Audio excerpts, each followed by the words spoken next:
In the far edge of the galaxy, a deep space probe floated silently through space. It belonged to the Galactic Empire, the most powerful force in the known universe. For over 1,000 years, the Empire had ruled the stars. They had discovered thousands of planets, met many alien species, and destroyed anything that resisted. But one day, the probe received a strange signal.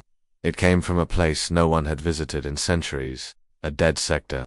That area of space was believed to be empty, no life, no activity, just cold stars and dark silence. The signal was simple, just a repeating tone, but it didn't match any known pattern. The Empire's scientists were confused. It might be natural, one said. No, replied another, this is artificial. It was made by intelligence. The coordinates pointed to a small blue planet, the name in old star maps Earth. The Emperor was curious but not worried. Send a scout ship, he ordered. Let's see what this forgotten world is. The scout ship Vornexeven was fast and silent. It reached Earth in just 4 days. The pilot, Commander Thuros, laughed when he saw the planet. It looks primitive, he said. One moon, one sun, weak defenses, easy. He activated the ship's scanners. That's when the problems began. The sensors started to show errors. Power systems blinked. Weapons went offline for a moment. Then back online. Then offline again. Strange, Thuros muttered. Interference, the ship's AI replied. Unknown energy source detected. High frequency, cannot trace origin. Thuros tried to contact the Empire. This is Vornexeven. I have arrived, but something is wrong here. The message cut off. Silence. Then. A single voice came through the comms.clear.com/human. We see you, back at the Empire's central station. Panic spread. They had lost all contact with Vornexeven. No message. No trace. The ship had disappeared. Send another ship, the Emperor ordered. A warship this time. Something stronger. The second ship was Talon's Claw, a destroyer-class vessel with advanced shielding and weapons. It had never lost a battle. It entered Earth's orbit quietly. No response from the planet. No sound. No ships. Just clouds and oceans. Then ... The same thing happened. Systems failed. Communication broke down. The last message received from the ship was just 3 words. They are watching. Now the Empire was alarmed. Ships don't just vanish.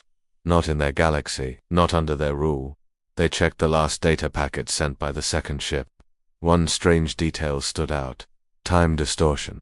According to the ship's clock, it had spent only 3 minutes near Earth. But the outer sensors, far from the planet, recorded 3 hours. This is not science, said one scientist. This is something else, said another. The Emperor remained silent. Meanwhile, on Earth, nothing seemed unusual. No space fleets, no visible weapons, just forests, cities, water, clouds, but satellites around Earth started to blink. Not because they were destroyed, but because they were being copied. Holographic decoys appeared, confusing the Empire's sensors. Someone on Earth was watching, controlling, manipulating, and then Earth sent a message. It was not a warning, not a threat, just a calm, direct sentence. Do not come again unless you are ready to listen. Inside the Empire's War Council, fear turned into confusion. Can a primitive world do this? Are we being tricked? Is this some kind of advanced defense system? One older admiral spoke. This is not defense. This is dominance. The Emperor finally spoke. His voice was cold. Do not send more ships. Not yet. Why, my lord? Asked his advisor. Because if they are what I think they are, we are not the hunters anymore. He paused. We are the prey. At the edge of the galaxy, the forgotten world of Earth sat quietly, covered by clouds. But deep below the surface, something was awakening. Not just machines, not just minds, but something the galaxy had never seen before, and it had just opened its eyes. A cold silence spread through the Galactic Empire's command halls. 2 ships had gone to a planet no one remembered, and both were now missing. The High Council gathered under glowing stars in the Imperial Dome, eyes on a single flickering screen showing Earth's last coordinates. The Emperor sat still, silent, watching. No explosions, no distress signals, just vanishing. Ships don't disappear, said Admiral Kiro, breaking the silence. They do now, whispered a voice behind him. Data from the second warship had returned, but only for a few seconds. The crew's last recorded transmission was corrupted, visuals blurred, audio filled with strange echoes. One frame, however, had survived. It showed the pilot's face. He was screaming, but not in fear, in shock. his eyes wide, mouth open, skin aged, like time had passed too fast. The internal logs claimed he had lived over 200 years. During a 5-minute flight, no one could explain it. Time didn't work like that, not even in black holes and Earth. Earth had no black holes. The Empire labeled the entire region a caution zone. No one was allowed to enter without direct approval. But secrets in the Empire didn't last long. Whispers began to spread among pilots, engineers, even traders. A planet that could stop warships without firing. A place where time broke. Forgotten species. Watching from the dark, the scientists wanted more data. The generals wanted war. But the Emperor wanted truth, so he sent something different. Not a ship, a machine, small, silent, invisible to most scans, an Imperial observer drone. It was built for spying on enemy worlds, hiding in shadows, recording everything. It launched without sound and vanished into hyperspace. 3 days later, the drone arrived at Earth's orbit. It turned on, it started recording, and it saw nothing, just clouds, cities, silence. But then something moved. A child, a human child, no older than 10, was sitting in a park. She looked up at the sky, straight at the drone. She waved. The drone's cloak failed. Its systems glitched suddenly. Every screen on the Empire's monitoring deck turned white, then black. Then a single message blinked across every device. You sent machines. Machines cannot understand. The drone returned. Not broken, not damaged, but changed. Its memory was full not of Earth's geography or weapons but of strange equations. Beautiful, complex, impossible equations. Patterns that twisted in on themselves. One scientist wept after reading them. Another laughed like a madman. The Empire couldn't decode them. They weren't written in any known logic. Some called it art. Others called it language. A few feared it was both. One man, a former explorer turned outlaw named Al Ren, heard the rumors from a friend inside the Science Guild.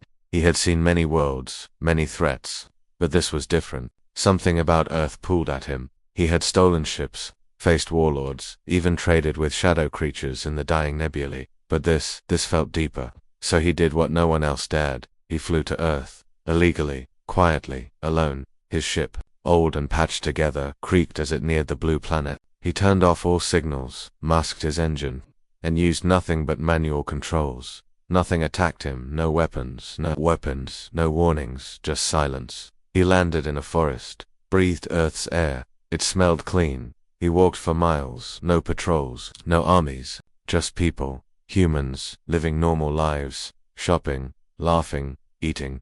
Some looked at him curiously, but no one stopped him. He found a bench, sat, watched. Then, after a long hour, someone joined him. A woman, mid-30s. Eyes. She held no weapon. You came alone, she said. He nodded. You're not from here, she added. He laughed. Guess that's obvious. He didn't smile. You want answers? Yes. You want to know what happened to your ships? Yes. You want to know what we are? He hesitated. Are you human? She tilted her head. That depends on what you think human means. They sat in silence. Birds sang above them. A breeze moved through the trees. Your empire, she said slowly, sees the universe as something to own. He didn't argue. We see it as something to understand. He frowned. So why destroy our ships? She looked up at the sky. Wident, they destroyed themselves. They came expecting weakness. They came with fear. Their own systems reacted to what they couldn't understand. They saw and they broke. You're saying we broke our own machines? No, she said. I'm saying your machines couldn't survive the truth. Dal didn't reply. His hands trembled slightly. She stood. One day, she said, your people will come again. And when they do, they will have to choose. Choose what he asked, to see or to rule. She walked away. Dal returned to his ship. The engine started on the first try. No interference. No shutdown. Just one new message in his logs. Coordinates. Not of Earth, but of 6 other planets, with the same impossible energy signature. He left Earth's orbit slowly. Heart pounding. The Empire wouldn't believe him, but they would soon learn Earth was not a threat, it was a beginning, and it was not alone. The signal came at midnight, Empire Standard Time. Every channel, every frequency, every ship, every station flooded with one quiet, perfect voice. Greetings from Earth. No visuals, no threat, just the message. We received your visitors. They are safe. The Empire's council froze. Safe. Impossible. Nothing had come back. No bodies, no ships, just empty signals and broken sensors. For weeks the Empire believed Earth had destroyed everything. But now, Earth was saying the opposite. Are safe, the message repeated. But they are not ready. The Emperor listened in silence. Around him, generals shouted, "It's a trick. They lie, they want us afraid." But the Emperor raised his hand. The room went quiet. "What do they want?" he asked. No one had an answer. A second message arrived, a data packet, encrypted, but not locked. Almost like Earth wanted the Empire to open it. Inside were coordinates, 6 systems, 6 planets, each in distant parts of the galaxy, each long thought to be uninhabited, now all showing identical energy patterns, the same energy that surrounded Earth. One scientist whispered, "This isn't one world. This is a network," said another. "They're connected." The room pulsed with tension. The message had not come from Earth alone, it had come from everywhere. The Emperor stood. "Send an observer team. Quiet, no weapons, no threats. A single ship, the Vera Echo, launched within hours. It traveled to one of the planets listed in the packet, a dead moon orbiting a red dwarf star. No life, no cities, no atmosphere. That as they landed, something shimmered. A doorway appeared, not physical, not material. A glowing shape in the air, pulsing with soft blue light. The captain reached out, her fingers touched. Thought, not metal, not stone, but a living memory. A voice spoke directly in her mind. "You seek control." She stumbled back. The voice was not loud. It was quiet like wind through trees, like breath between words. "You ask who we are. We ask, who are you without fear?" The team tried to record it. Their equipment failed. The voice continued. "We once feared as you do, until we looked inward, until we stopped measuring power in weapons, and started measuring it in wonder. Then, it ended. The doorway vanished. Only the silence remained. The Vera Echo returned with fragments. Just words, glimpses, but enough to shake the Empire. Because those words were not alien, they were human, and they were old, from a language not used in centuries. Earth's. How can they be in 2 places at once? One commander asked. "They are not in 2 places, said the Emperor's advisor. "They are beyond place." Others were not so patient. An emergency session of the War Council was called. "We cannot allow this," Admiral Rowe said. "A species hiding technology this advanced, it's a threat. Their power is unnatural," said another. "We must act before they do." But a voice interrupted. .com/clear. From the room's communication panel, it was Earth. Again.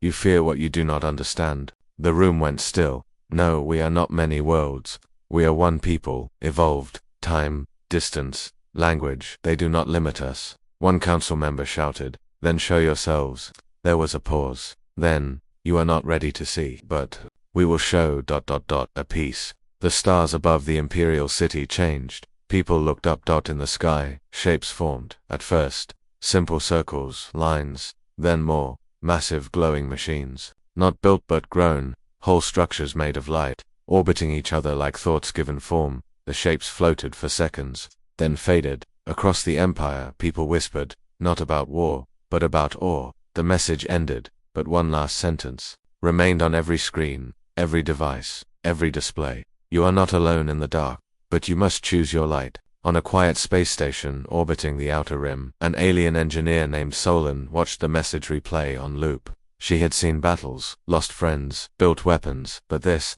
was different. She sent a personal message to her homeworld. Not follow the Empire, follow the stars. She wasn't alone. Across the galaxy, other species watching silently under the Empire's shadow began to question everything. If humans could become this, what else was possible? The Empire sent diplomats. They were never harmed, but each time they returned, changed, not brainwashed, not threatened, just quieter. Just quieter. Wiser. Different. One ambassador said, "They never say no, they simply ask, why?" Another cried during her report, not from fear but from something else. But hope. Still, the Empire struggled. Their laws, their ships, their hierarchy all built on control. But Earth didn't want control. They wanted understanding, and that terrified those in power more than any weapon. The Emperor stared out from his tower at the stars, his hands behind his back, his eyes tired. For the first time in his long life, he felt small. He had ruled galaxies, but never his own fear. "They could destroy us," he said softly. His advisor stood beside him. "But they haven't." The Emperor nodded. "They gave us a choice." He turned toward the stars. Now, he had to make it. The fleet looked like a wall of metal across the stars. Over 70 warships, each one large enough to crush cities, hovered in silent formation. Their engines glowed red, weapons locked, shields raised. The mission was clear. Earth had gone too far. The Emperor did not send diplomats this time, he sent fire. Admiral Vask led the charge, ruthless, loyal. He believed in the Empire's order, in power through strength. When he received the command, he did not question it.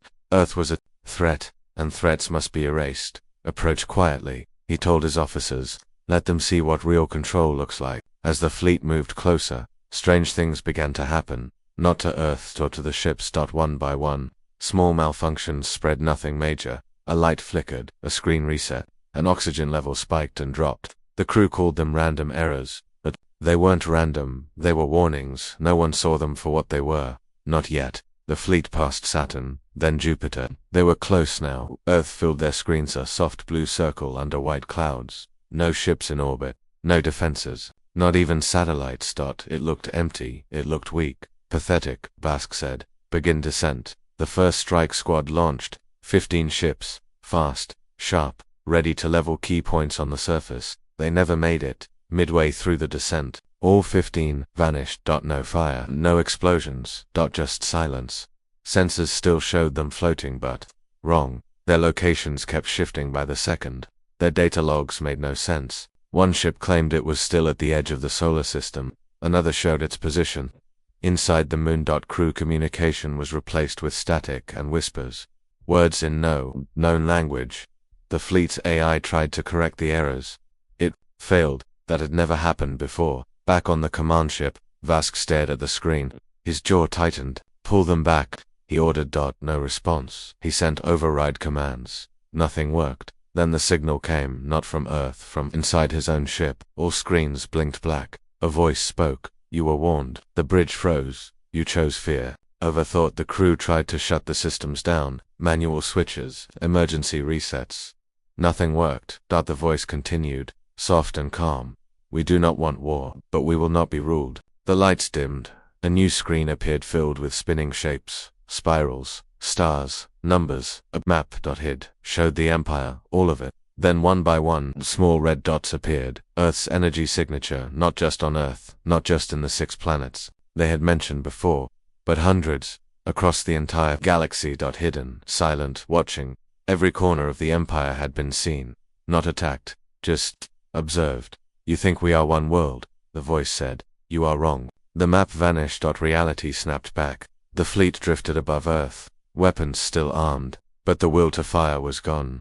Admiral Vask breathed heavily. All ships, retreat. Some captains hesitated. One disobeyed. A destroyer, the Van, fired a single pulse. It shot toward the surface, a focused beam of light and death, but it never reached the ground. A sphere of light appeared mid-air and swallowed the blast. Not blocked, erased. The Vernax began to shake, then stretched, metal bent, in ways that defied physics. Its structure folded inward, then outward, and then vanished completely. Nothing remained, not even sound. The fleet didn't wait for more. Engines roared. They scattered, fleeing from a world that had done nothing, yet shown everything. Back on the Empire's capital planet, news of the failed invasion spread fast. It was impossible to hide it now. Soldiers whispered in barracks.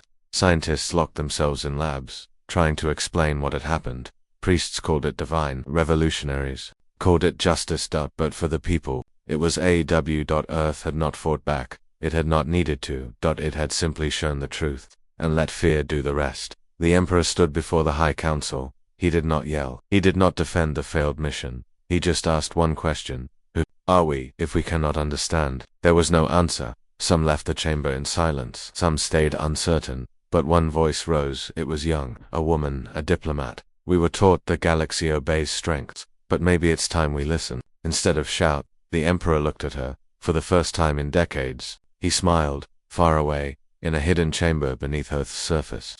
A figure watched the stars shift above. Not military. Not political. Just human, or something that had once been.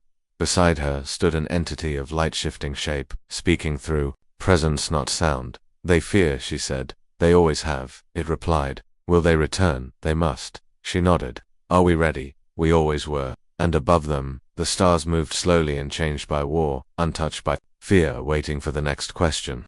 The fleet looked like a wall of metal across the stars. Over 70 warships, each one large enough to crush cities, hovered in silent formation. Their engines glowed red. Weapons locked.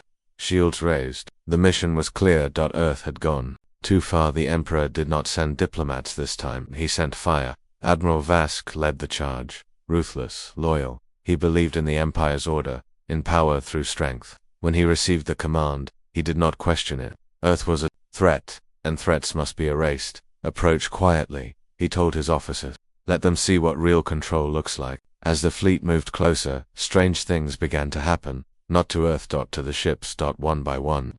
Small malfunctions spread. Nothing major.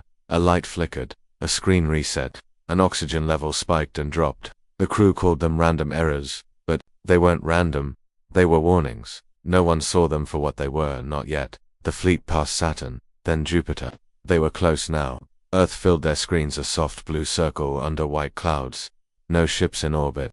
No defenses. Not even satellites. It looked empty. It looked weak. Pathetic, Vask said. Begin descent. The first strike squad launched. 15 ships. Fast. Sharp. Ready to level key points on the surface. They never made it. Midway through the descent, all 15 vanished. No fire. No explosions. Just silence. Sensors still showed them floating, but wrong. Their locations kept shifting by the second. Their data logs made no sense. One ship claimed it was still at the edge of the solar system. Another showed its position inside the moon. Crew communication was replaced with static and whispers. Words in no known language. The fleet's AI tried to correct the errors. It failed. That had never happened before. Back on the command ship, Vask stared at the screen. His jaw tightened. Pull them back. He ordered. No response. He sent override commands. Nothing worked. Then the signal came, not from Earth, from inside his own ship. All screens blinked black. A voice spoke. You were warned. The bridge froze. You chose fear. Overthought. The crew tried to shut the systems down. Manual switches. Emergency resets. Nothing worked. The voice continued, soft and calm. We do not want war, but we will not be ruled. The lights dimmed. A new screen appeared filled with spinning shapes. Spirals, stars, numbers, a map. It showed the Empire. All of it. Then one by one, small red dots appeared. Earth's energy signature.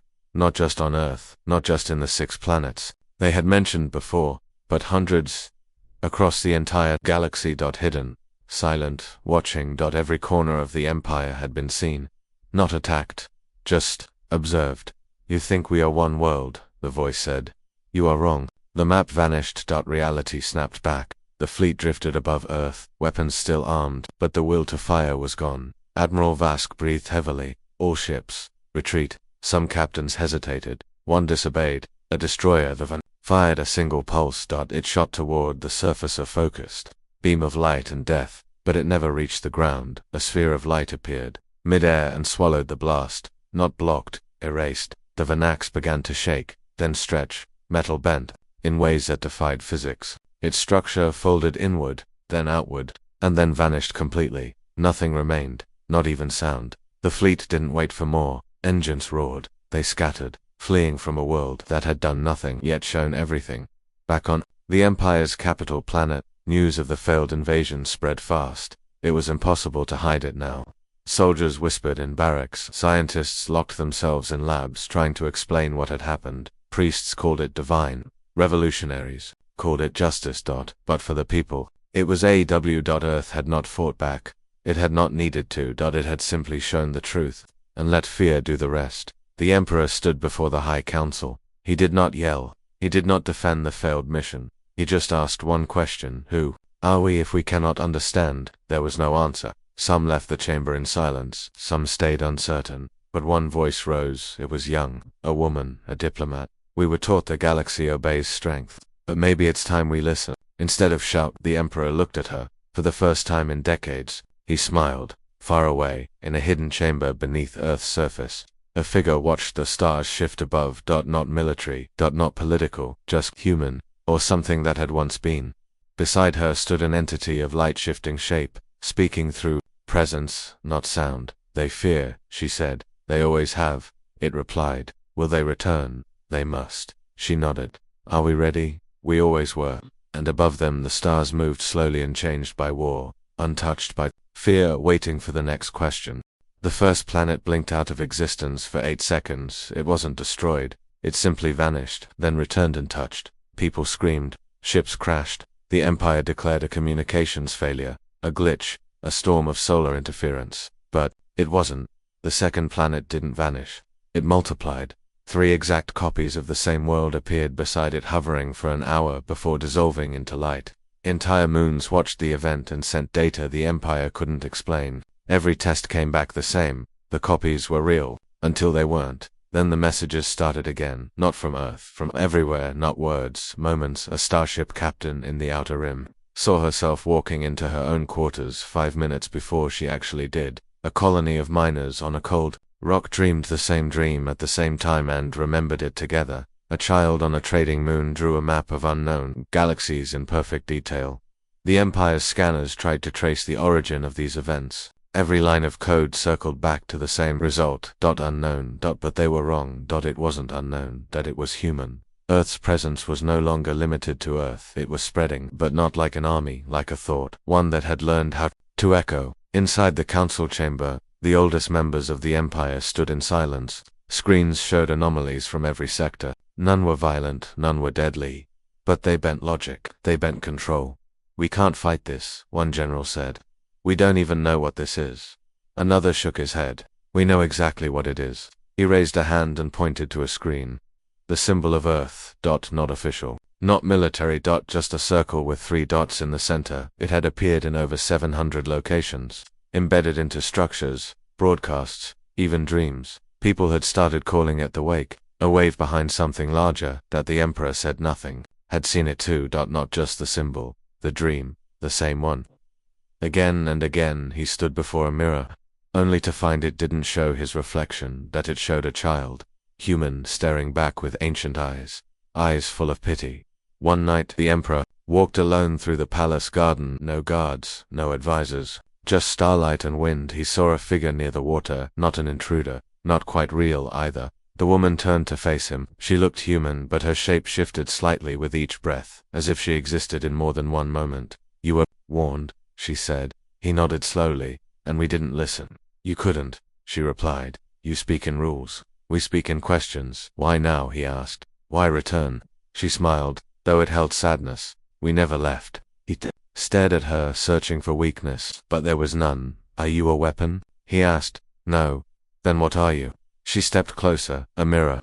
He felt cold, not fear, clarity. When he blinked, she was gone. The next day, 3 more species broke alliance with the Empire, not because of threats, but because they had seen Earth hadn't sent ambassadors, that it had become one. Its presence was like a language everyone already knew, but had forgotten. Ships from smaller factions began rerouting toward Earth systems, not to fight, to learn, to ask, to sit and watch. And what they saw changed them. They didn't see power, they saw balance. Machines that built cities from silence, voices that answered questions before they were asked, beings that weren't soldiers or rulers but guides. Some were human, some were something else entirely, and yet they worked together without rank, without control. One visitor called it a civilization made of trust. Another called it madness that somehow works. Either way, it was unlike anything the galaxy had seen. Back on a quiet planet near the core, a child born without speech suddenly began humming a tune no one knew until an elder remembered it from Earth's golden age, long before Earth had ever joined the stars. On a forgotten moon, a broken AI system rebuilt itself overnight, rewriting its own code in a language no one recognized. And in a prison floating in deep space, a former rebel heard a voice whisper, "You still have time." No one ever confirmed the origin, but the message spread. Change was coming. Not with fire, but with possibility.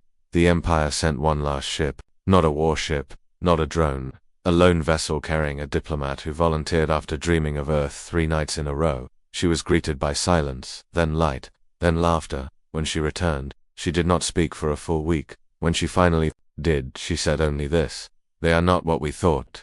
And for the first time, the Empire believed her. Not because of fear, but because their own people had started to ask questions too.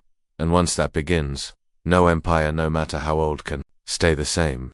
It began with silence, not fear, not war, just silence. The Empire stopped sending ships, no more scans, no more demands, no more attempts to understand Earth through force. Instead, they waited. But Earth didn't answer with words, it answered with Presence. One morning, across hundreds of planets, something strange happened. In the capital gardens, in trade ports, in slums, in orbiting space hubs, a single human figure appeared. Always different, always alone. They didn't speak. They just sat and waited.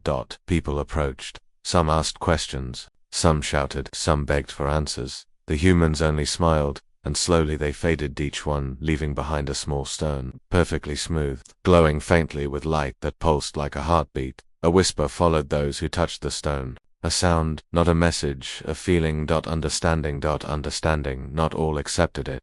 Some crushed the stones under boots. Some locked them in labs. Some feared them like curses. But others listened. And those who listened changed.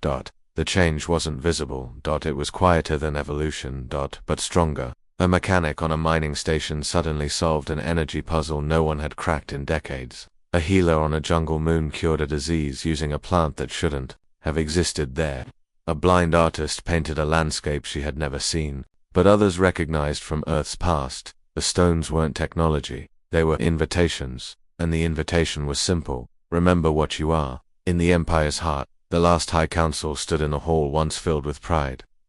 It echoed with uncertainty. The Emperor, older now, thinner, stared at the ancient stars carved into the walls. He no longer asked what Earth was, he asked what they had become in trying to dominate it. A single message had arrived that morning. No encryption, no signature, just text. We are ready to speak, if you are ready to listen. He stood alone in the great hangar, no guards beside him, no parade, no announcement. Only a shuttle waiting. He boarded without hesitation. The flight was quiet. No stars blurred past. No speed could be measured. Time folded, but didn't pass. And then he arrived. Not at Earth. But somewhere outside of measurement. A sky above, with no sun, a ground below, but no dust. He stood in a place made of thought, shaped by memory.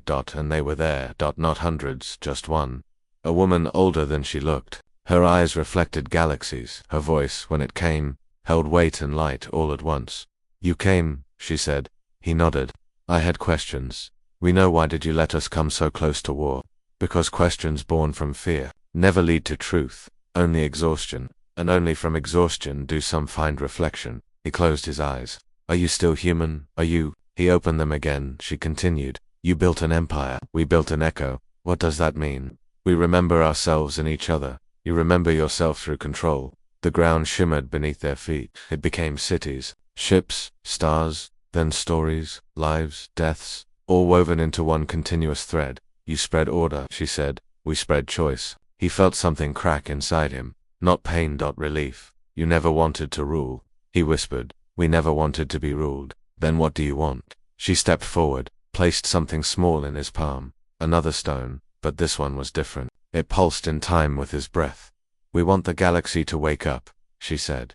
He looked at it. You could have crushed us. We still could. Why didn't you? Because your people still remember how to wander. Even if your systems forgot. His hand closed around the stone, and suddenly, he saw, not with eyes, with memory. He saw his first day as emperor, full of hope, before pride hardened it. He saw the girl who used to sing in the market square, who disappeared during a purge. He saw stars not as targets, but as homes waiting to be known. He opened his hand. The stone was gone, but the feeling remained. The sound came from nowhere, not loud, not sharp, laughter from many voices, and then silence again. The woman smiled. You may leave now. He stepped back. Will I remember this? She tilted her head. Only if you want to. He blinked and he was back. In his throne room. The same as before, yet not. He looked around. Saw the weight on everyone's shoulders, the armor, the fear, and for the first time he spoke with softness. Bring me the children. They stared at him. What children, my lord? All of them. That evening, across the stars, the Empire began something new. Not an order, not a law, just a question passed from elder to child, from captain to crew, from stranger to stranger. What would it look like if we started again? And somewhere, far from war, Earth drifted silently, still blue, still quiet, still watching but no longer waiting. The galaxy had taken its first breath, and that was enough for now.